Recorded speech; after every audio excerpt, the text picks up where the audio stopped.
अल्लाच्या नावाने जो असीम दयावंत आणि परम कृपावंत आहे.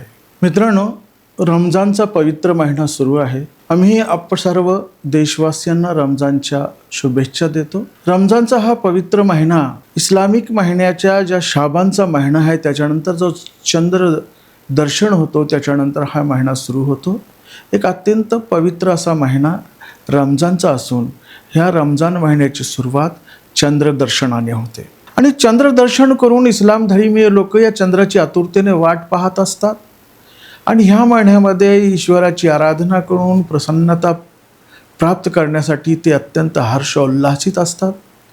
ते म्हणतात, हे अल्लाह, हे स्वामी, हा चंद्र समस्त पृथ्वीवासियांसाठी शुभ ठरो, सर्वांच्या जीवनामध्ये सुख शांती येवो. तूच आमचा सर्वांचा मालक आहेस, तूच स्वामी आहेस.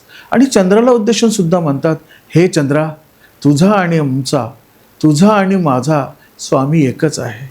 ती एक उदात्त अशी प्रार्थना, उदात्त अशी दुआ करून ह्या महिन्याची सुरुवात होते. सर्व जगवासियांसाठी या ठिकाणी दुआ करण्यात येते. मित्रांनो, जगामध्ये आपण पाहत असताना सर्व धर्मामध्ये वेगवेगळ्या प्रकारे उपवास ठेवण्यात येतात. ईश्वराशी जवळ जाण्यासाठी, त्याच्याशी आध्यात्मिक पद्धतीने त्याची कृपेमध्ये लीन होण्यासाठी उपासना करण्यात येते. रमजान हा कुराणाचा महिना आहे. याच महिन्यामध्ये पूर्ण मानवजातीसाठी कुराण अवतरित करण्यात आला. कुराण हा प्रेषित मोहम्मद सल्लल्लाहु अलैहि वसल्लम यांच्यावर अवतरित करण्यात आला. कुराणामध्ये असं स्पष्ट सांगण्यात आले आहे, हे मानवांनो, हे लोक हो, हे इमानधारकांनो, तुमच्यावर रमजानचे रोजे अनिवार्य करण्यात आलेले आहेत. कारण की तुमच्यामध्ये सद्भावना, सदाचार, तक्वा निर्माण व्हावा. तुमच्यामध्ये लोकांबद्दल सहानुभूती, प्रेम निर्माण व्हावं. तुमचं चारित्र्य शुद्ध व्हावं, तुमचं आचरण, सदाचरण शुद्ध व्हावं, पवित्र व्हावं आणि उच्च कोटीला जावं. ह्यासाठी हे एक रमजानचं प्रशिक्षण आहे. मित्रांनो, रमजान हा महिना पवित्र आहे आणि या महिन्याचा कुराणाशी अत्यंत घनिष्ठ संबंध आहे. मानवजातीसाठी असलेलं ईश्वराकडून प्राप्त झालेलं मार्गदर्शन ही जगातली सर्वात महान अशी आमची ईश्वराकडून देण्यात आलेली देणगी आहे. जर कुराण नसता तर मानव जगामध्ये कसा जगला पाहिजे याची कल्पना त्याला नव्हती.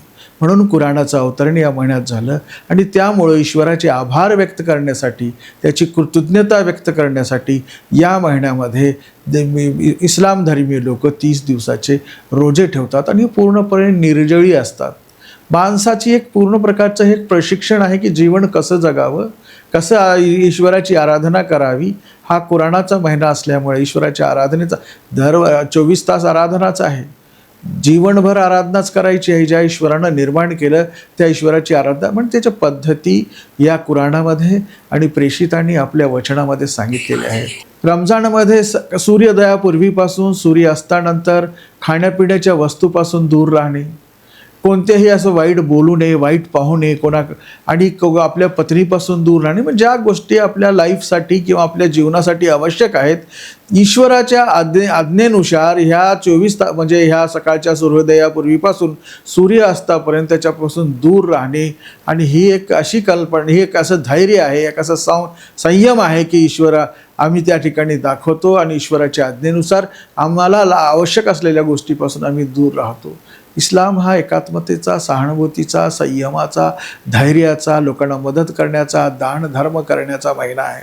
इस्लाममध्ये सकाळपासून संध्याकाळपर्यंत एक कठोर प्रक्रिया असते. याच्यामध्ये सकाळची नमाज असते. सकाळी सूर्योदयापूर्वी थोडंसं जेवण करतात, त्याच्यानंतर सकाळची नमाज असते, त्याच्यामध्ये कुराणाचं पठण केलं जातं. असे 5ही नमाज वेळेवर अदा करण्यात येतात. रात्रीची एक इशाची नमाज असते, त्याच्यामध्ये तरावीचीही नमाज असते. ह्या तरावीच्या नमाजमध्ये थोडं थोडं करून महिनाभर हे कुराणाचं पठण करण्यात येतं.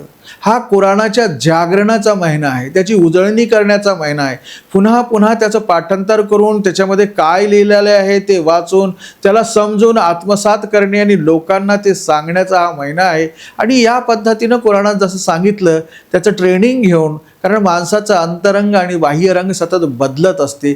म्हणून ईश्वराने अशी व्यवस्था केली की वर्षातून एकदा तरी लोकांना प्रशिक्षण दिलं पाहिजे, लोकांना कुराणाचं पूर्ण वाचन करून समजावून सांगितलं पाहिजे जीवनाची पद्धत. कारण ईश्वरानं माणसाला लागणाऱ्या सर्व गोष्टी या ठिकाणी उपलब्ध करून दिलेल्या आहेत.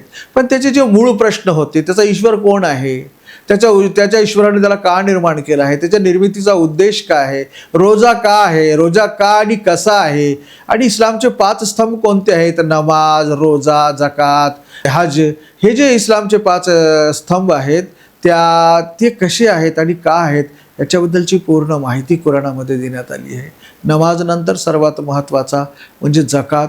माणसाला ईश्वराकडून जे प्राप्त होतं त्याच्या जीवनासाठी जे आवश्यक असतं आणि खाऊन पिऊन त्याच्या उदरनिर्वाह झाल्यानंतर जे उरतं त्याच्याकडे जी रक्कम राहते त्याच्यावर 2.5% भाग ईश्वरानं श्रीमंताच्या पैशामध्ये गरिबासाठी ठेवलेला आहे. आणि ही त्यांची परीक्षा आहे.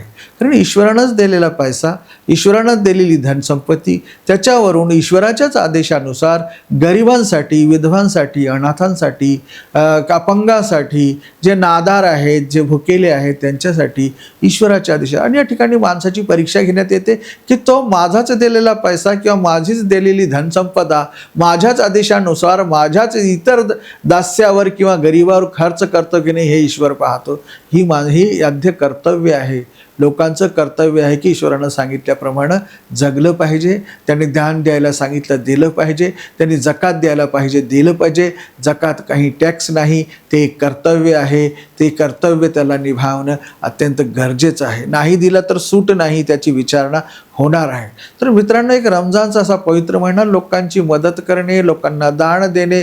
आता जमात इस्लामी हिंदतर्फे आम्ही नांदेडमध्ये कमीत कमी 2000 ते 2500 लोकांपर्यंत राशन पोहोचवतो. एक महिन्याचं पूर्ण त्यांना किट, सर्व त्याच्यामध्ये अन्न, धान्य, तेल, साबण, डाळी वगैरे, खजूर वगैरे महिनाभर पुरेल एवढं 2500 कुटुंबापर्यंत, 2000 कुटुंबापर्यंत धान्य देतात. आता गरिबांची काळजी घेतली पाहिजे आणि हे वर्षभर केलं पाहिजे. म्हणून रमजानमध्ये खास करून ही ट्रेनिंग देण्यात येते. रमजानमध्ये खास करून लोक जकात काढतात, लोकांना नेऊन आपलं अन्नधान्य देतात, लोकांची मदत करतात, लोकांना दान करतात. ही माणसाची परीक्षा रमजानमध्ये असते. आणि ह्या रमजानमध्ये माणूस जो कर्म करतो त्याच्या कित्येक पटीनं जास्त लोकांना ईश्वर त्याचा मोबदला देत असतो. आणि ईश्वराचाच दिलेलं पैसा, ईश्वरानंच दिलेली शक्ती ती लोकांसाठी खर्च करायची आहे. रमजानमध्ये संपत्तीचा आपण खर्च करतो, धैर्य शिकतो, लोकांचा मदत शिकतो, बंधुभाव शिकतो, समता शिकतो, लोकांबद्दल करुणा निर्माण होते. भुकेले असल्यामुळे आपल्याला लोकांची भूक कशी असते, गरिबांची कसे तळमळत असतात ह्याचं त्यांना माहिती मिळते आणि लोकांसाठी ते खर्च करायला तयार होतात. रमजान हा महिना पूर्ण मानवजातीसाठी, एक पूर्ण जगातील लोकांसाठी एक ईश्वराची फार मोठी देणगी आहे. ईश्वराकडून असा एक महिना आम्हाला प्राप्त झालेला आहे. याच्यामध्ये एक अशी रात्र आहे जिला शबे कदरची रात्र म्हणतात किंवा लैलतुल कद्र असं म्हणतात. कुराणामध्ये म्हटले तर ही रात्र 1000 महिन्याच्या प्रार्थनेपेक्षा जास्त महत्त्वाची आहे. या रात्रीला जो कोणी प्रार्थना करेल, उपासना करेल, आराधना करेल, ईश्वरासमोर नतमस्तक होईल, अल्लाहसमोर नतमस्तक होईल, तर 1000 महिन्यापेक्षा जास्त काळ अल्लाहची उपासना केल्याचं त्याच्यापासून दुआ मिळणार आहे, त्याच्यापासून त्याला ईश्वराची कृपा मिळणार आहे. ही अशी रात्र या महिन्यामध्ये आहे.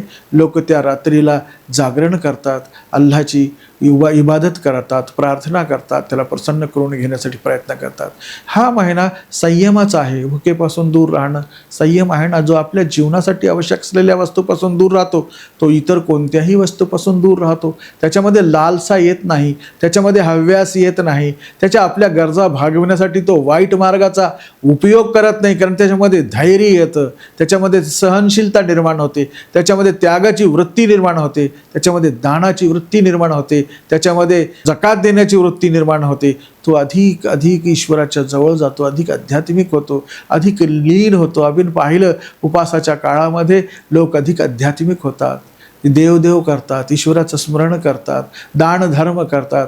रमजानमध्ये ही अवस्था उच्च कोटीला गेलेली असते. लोक रात्र दिवस रात्र झाड कोणाच्या इथं काय आहे का नाही का उपवास सोडण्यासाठी बोलावतात, लोकांना आमंत्रण देतात, लोकांच्या घरी शिजवलेलं अन्न पाठवतात, लोकांची काळजी घेतात, लोकांना कपडे सुद्धा वाटतात आणि पैसा जकातीच्या स्वरूपात पैसा सुद्धा देतात.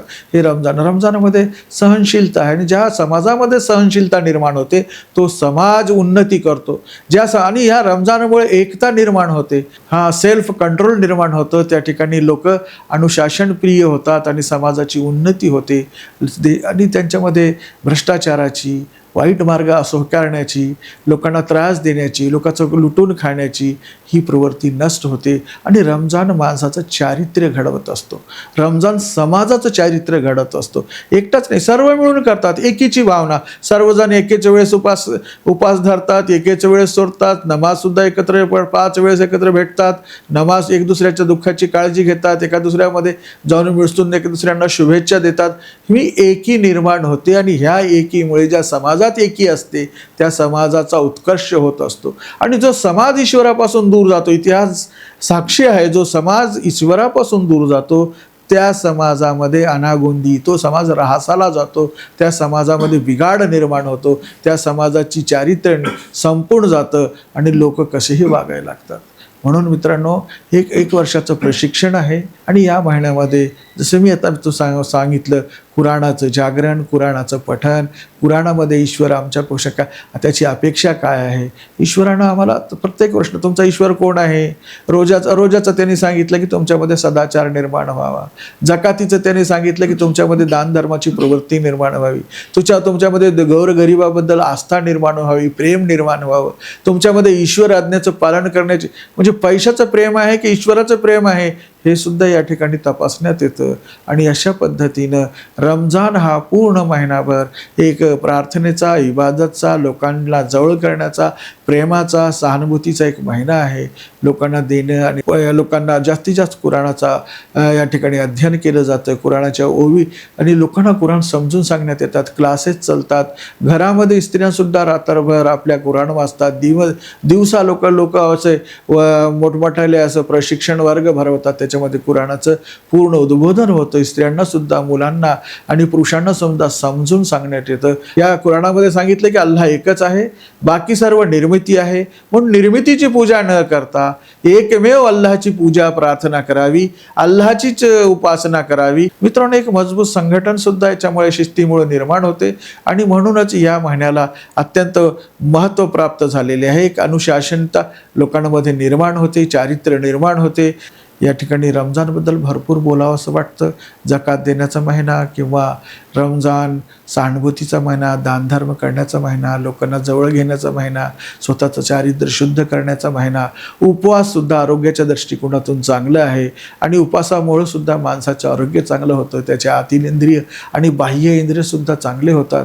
हे म्हणजे ह्या सर्व बाजूनं माणसाला एक धैर्य शिकवणं, सहनशीलता शिकवणं, संयम शिकवणं, सहानुभूती शिकवणं, प्रेम शिकवणं, सद्भावना शिकवणं, त्याच्यामध्ये लीनता आणणं, त्याच्यामध्ये आध्यात्मिक आणणं ही या रमजान महिन्याचा मुख्य उद्देश असून सदाचार हे माणसाचं एक दागिना आहे. या महिन्याच्या पूर्णपणे आपण जर त्याचा उपयोग केला, या महिन्यामध्ये त्या पद्धतीनं आपण वागलो ईश्वरानं सांगितल्याप्रमाणे, तर जीवनही सुधारेल आणि पूर्ण जगसुद्धा सुधारते. म्हणून रमजान महिना एक प्रशिक्षण आहे. रमजान महिना एक मुसलमानांसाठी नव्हे, पूर्ण जगवासियांसाठी एक ईश्वराचं वरदान आहे.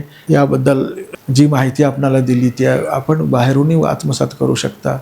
धन्यवाद.